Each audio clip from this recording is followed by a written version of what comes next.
নানান পদই তৈরি করা যায়, কিন্তু আজ যে পদটি তৈরি করব একদমই অন্যরকম। আশা করছি তোমাদের ভালো লাগবে। ভিডিওটার প্রথম থেকে শেষ পর্যন্ত কিন্তু সাথে থেকো।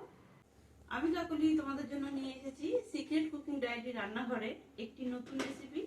আশা করছি ভিডিওটা ভালো লাগবে। চলো তাহলে ভিডিওটা শুরু করি।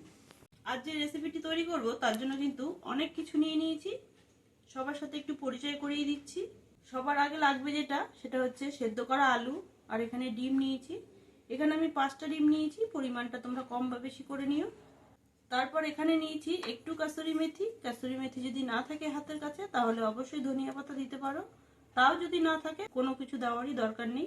এখানে নিয়েছি একটু কুচিয়ে রাখা লঙ্কা, এখানে আছে কুচানো পেঁয়াজ, এখানে একটু চিলি ফ্লেক্স নিয়েছি, অল্প একটু, না থাকলে দেওয়ার দরকার নেই। এখানে নিয়েছি ময়দা 3 থেকে 4 চামচ ছোট চামচে।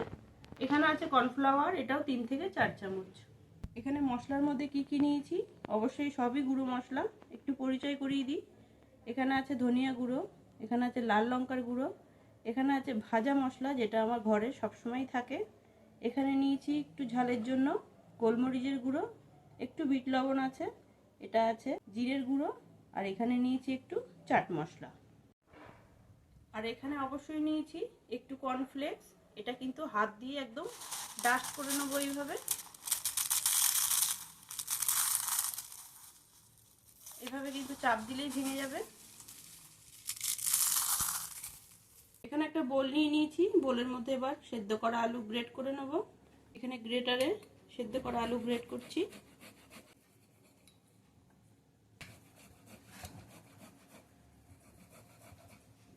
আলু কিন্তু গ্রেট করা হয়ে গেছে, এবার কিন্তু ডিমগুলো গ্রেট করে নেব। নিয়ে নিচ্ছি ডিম, একইভাবে এই আলুর ওপরেই কিন্তু গ্রেট করে নেব। ম্যাশ করেও কিন্তু আলু আর ডিম এইভাবে মেখে নিতে পারো, কিন্তু আমি বলবো গ্রেটার দিয়ে গ্রেট করে দিলেই খুব বেশি ভালো হবে। দেখো খুব ভালো করে কিন্তু আলু গ্রেট করার পরে ডিমও এখানে গ্রেট করে নিয়েছি। এবার একে একে সব মশলাগুলো দিয়ে দেবো। দিয়ে দিচ্ছি পেঁয়াজ কুচি, এবার দিয়ে দিচ্ছি কাঁচা লঙ্কা আর কাসুরি মেথি। আর যেই মশলাগুলো কিছুক্ষণ আগেই বলে দিলাম সেই মশলাগুলো একবারে দিয়ে দিচ্ছি। এর মধ্যে কিন্তু বিট লবণও আছে, তোমরা চাইলে সাদা লবণটাও এখানে ব্যবহার করতে পারো। দিয়ে দিচ্ছি একসাথেই। আর 1 চামচ মতো দিয়ে দেবো একটু কর্নফ্লাওয়ার, যেহেতু আলু দেওয়া আছে তাও আর একটু বাইন্ডিংটা টাইট করার জন্য কিন্তু এই কর্নফ্লাওয়ার দিচ্ছি। যদি কর্নফ্লাওয়ার তোমাদের কাছে না থাকে তাহলে অবশ্যই ময়দা দিও। এবার কিন্তু হাত দিয়ে খুব ভালোভাবে মেখে নেব। এর মধ্যে কিন্তু কোনো জল অ্যাড করব না। আলু ডিম আর মশলা দিয়ে কিন্তু খুব ভালোভাবে মেখে নিতে হবে।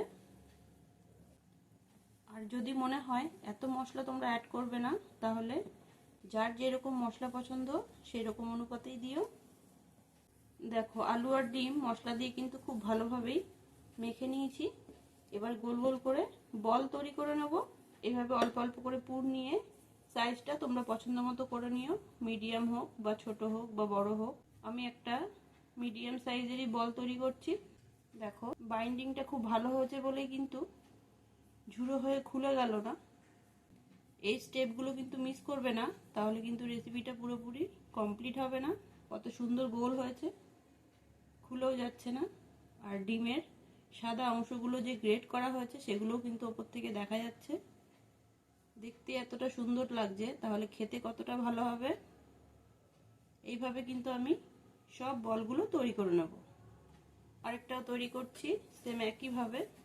আরেকটাও তৈরি করে নিলাম। চারিদিকেই কিন্তু ডিমের সাদা অংশগুলো দেখা যাচ্ছে।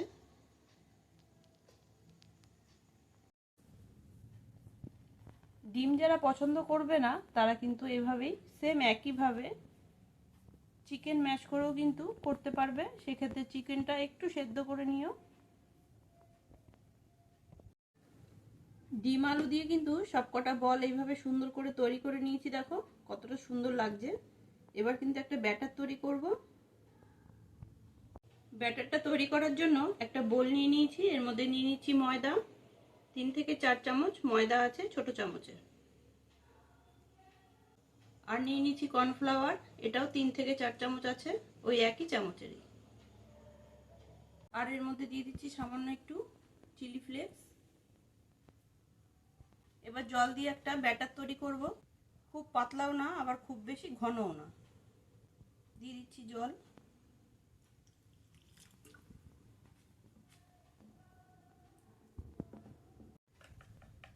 ময়দা কর্নফ্লাওয়ারের থিকনেসটা ঠিক এরকমই হবে, খুব বেশি পাতলাও না আবার খুব বেশি ঘনও না। এবার কিন্তু বলগুলো এর মধ্যে কোটিং করে নেব। এবার এক একটা করে বল এই ব্যাটারের মধ্যে দিয়ে তারপরে কিন্তু কর্নফ্লেক্সের মধ্যে কোটিং করে নেব। দিয়ে দিচ্ছি একটা করে বল, এইভাবে একটু ঘুরিয়ে ঘুরিয়ে একবারই কোটিং করব, তাই জন্য কিন্তু একটু মোটা রাখতে হয়েছে। তুলে নিচ্ছি, দিয়ে দিচ্ছি কর্নফ্লেক্সের মধ্যে। এবার কিন্তু শুকনো হাত দিয়ে এইভাবে মিশিয়ে নিতে হবে ভালো করে, ঘুরিয়ে ঘুরিয়ে।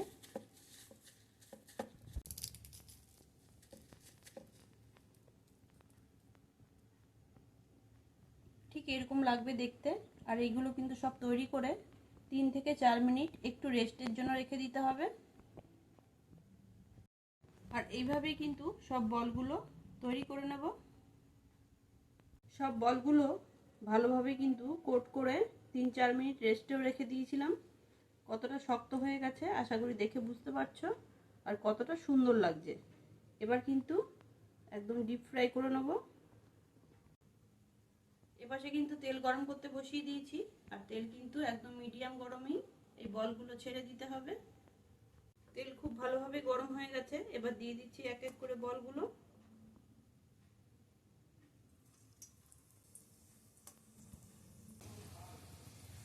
যতগুলো ধরবে একবারে দিয়ে দেওয়ার চেষ্টা করবে।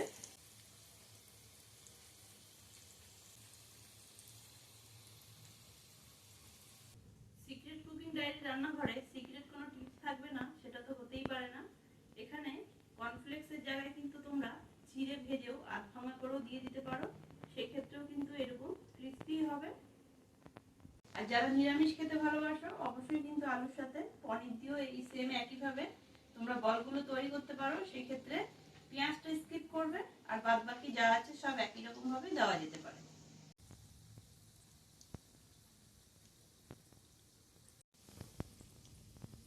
বলগুলো এবার একটু ঘুরিয়ে দিচ্ছি হালকা হাতে।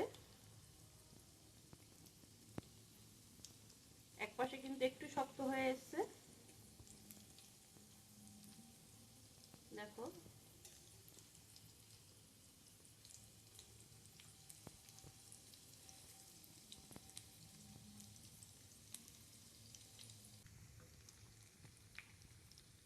লো টু মিডিয়াম আঁচে রেখেই কিন্তু খুব ভালো করে বলগুলো ফ্রাই করে নিতে হবে। ফ্রাই করা হয়ে গেছে, একটা কালারও চলে এসছে। এবার কিন্তু তেল থেকে তুলে নেব।